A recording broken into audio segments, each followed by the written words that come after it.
season giving. One of the other programs, perhaps not completely reliant on the holiday campaign, but certainly is important during this holiday season, is the House of Friendship programs in terms of delivering food hampers. And joining me in the studio is John Neufeld from the House of Friendship. Welcome. Thank you, Ellen. This evening. Let's talk a little bit about what the House of Friendship does exactly and get into what it does with the hamper program. Good. Thank you for having me here. House of Friendship serves about 42,000 people annually in one way or another. We do it through four main different areas. The first one being addictions, so we have four programs in the addictions area. The second being in residential, so we have two programs for geared to income housing, Charles Village and EB Village. We have the hostel, Kramer home, and a youth home. And the third division is in our family services. So we're in four community centers where we operate programming for families. And last is community services, and that's where we have the emergency food hamper program and also the Christmas hamper program that a lot of people have heard about during this Christmas season. So what exactly, or how exactly do you get the food for the food hamper, and how exactly does the program work? So Christmas hamper program is sort of fits in with the larger values and philosophies of House of Friendship that I believe also mirror our community's values and philosophy, and that is that we cannot, when someone is in loss or in need, that impacts all of us. When someone's barn burns down, it's not just that farmer that's impacted, it's all of our loss. So we all pitch in together, and it's sort of the same idea. At Christmas, we can't just sit there and enjoy a nice turkey dinner and have toys for our kids if we know our neighbor is not in a position to be able to do so. And so that's sort of where that program comes from. And House of Friendship has been providing Christmas hampers since the 1950s. And the program has sort of grown over time. And about 3-4 years ago, the Kitchener-Conestoga Rotary Club came and wanted to add a turkey to it because they felt a turkey should be a part of everyone's Christmas. And that's kind of grown the program. And so today we provide both a Christmas hamper that we deliver to people's homes and a turkey for them. And you mentioned as well, I mean, it's obviously not just the turkey in the hamper. In terms of where the rest of that food comes from, is that from the food bank? Is it from donations directly to the House of Friendship? Yeah, it's a combination. Good question. The Food Bank of Waterloo will donate, I think it was 60,000 pounds of food.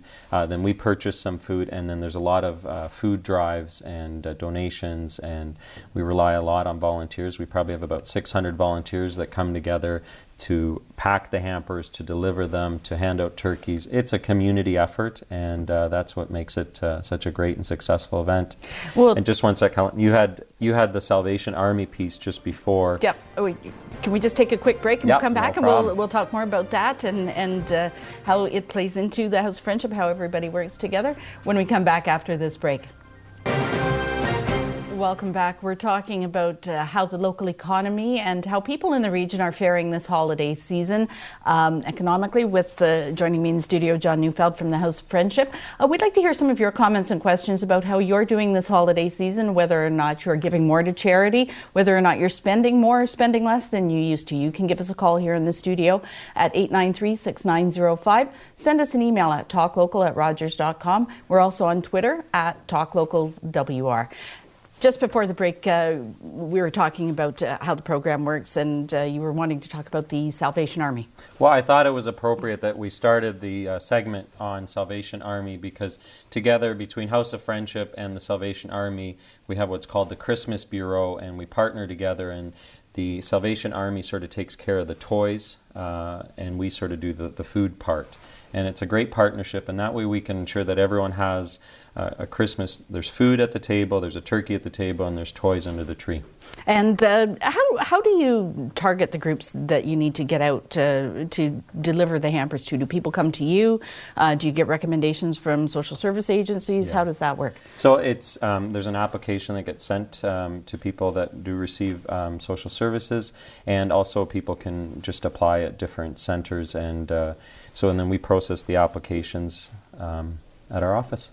How are how are the numbers here in the region? I mean, we quite often think, I think, that this region maybe sort of escaped the worst of the recession, but are numbers up here in the region in terms of things like the hamper programs? Yeah. So Helen, last year we handed out 3,620 Christmas hampers last year and about 2,600 turkeys in our region last Christmas.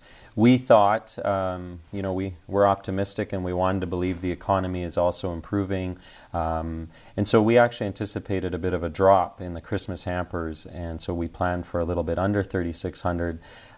Quite disappointed that the number actually was, we delivered 3,850 Christmas hampers as of last night. So the numbers have actually gone up, and the same with the turkeys. We're going to be close to distributing close to 3,000 this year. So. Do you know, are there any particular reasons for that? Is the economy just recovering a lot slower than people thought it would? Is it maybe that perhaps jobs are only part-time jobs now that people are getting? Do you have any kind of sense of that? Yeah, and I think in talking to people and reading about this sort of stuff, what I'm learning is exactly what you said, is some of the jobs may be coming back, but they're not full-time, they're not permanent, and so people are piecing together different pieces, and so it's deceiving to say, oh, well, the recession is on the decline. We have a lot of working poor. When they're coming to pick up turkey, they might be coming on a work break or a work lunch, but they're still not getting enough that they can put food on the table and toys for their kids. So it's just not as... The types of employment have changed, and I think that's impacting us locally here. What about on the other side of the coin, of your coin, a charity coin? Are you seeing lower donations and things like that to charities? Or are you seeing that kind of thing, or has that sort of kept up at the same level? No, we live in a very generous community, and with House of Friendship, we are incredibly blessed to have a lot of volunteers that are very engaged in the work that we're doing. So don't have any specifics at this time, but my sense is that the giving and generosity is still there.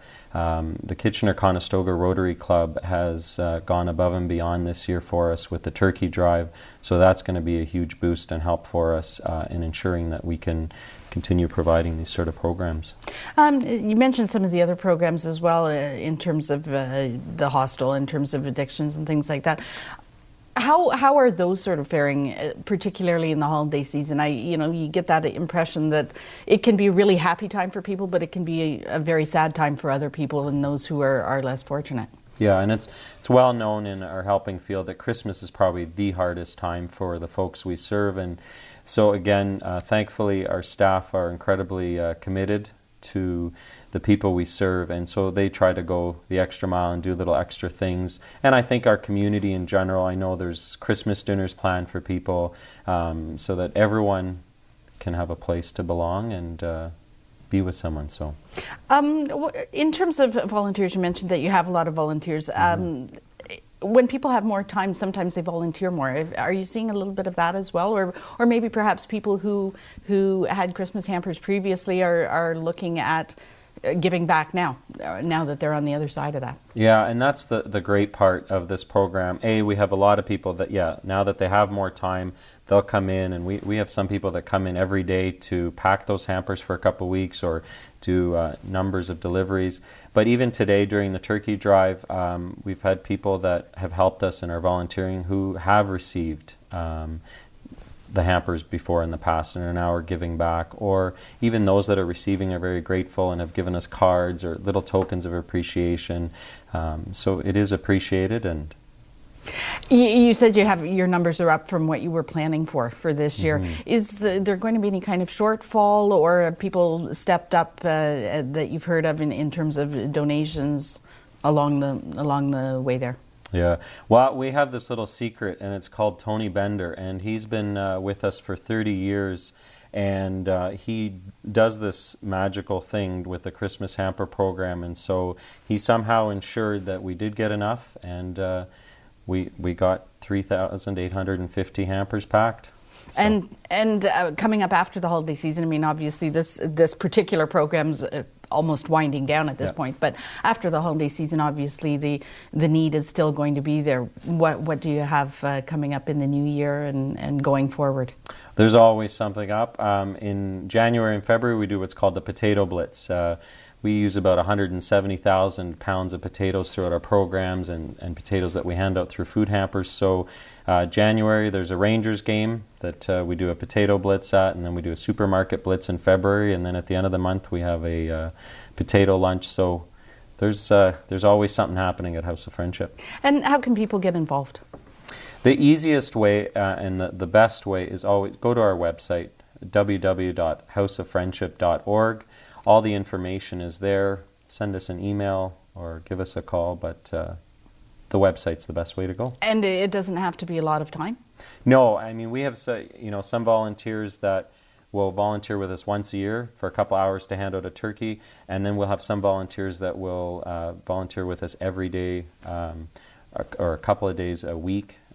So there's tons of different ways to get involved, and it's a great community effort. Well, thank you very much for coming in tonight, talking about the House of Friendship. We've been talking with John Neufeld about the House of Friendship and its Christmas hamper program. Coming up after this break, we'll be talking a little bit about businesses here in the region and how they're faring. Back after this.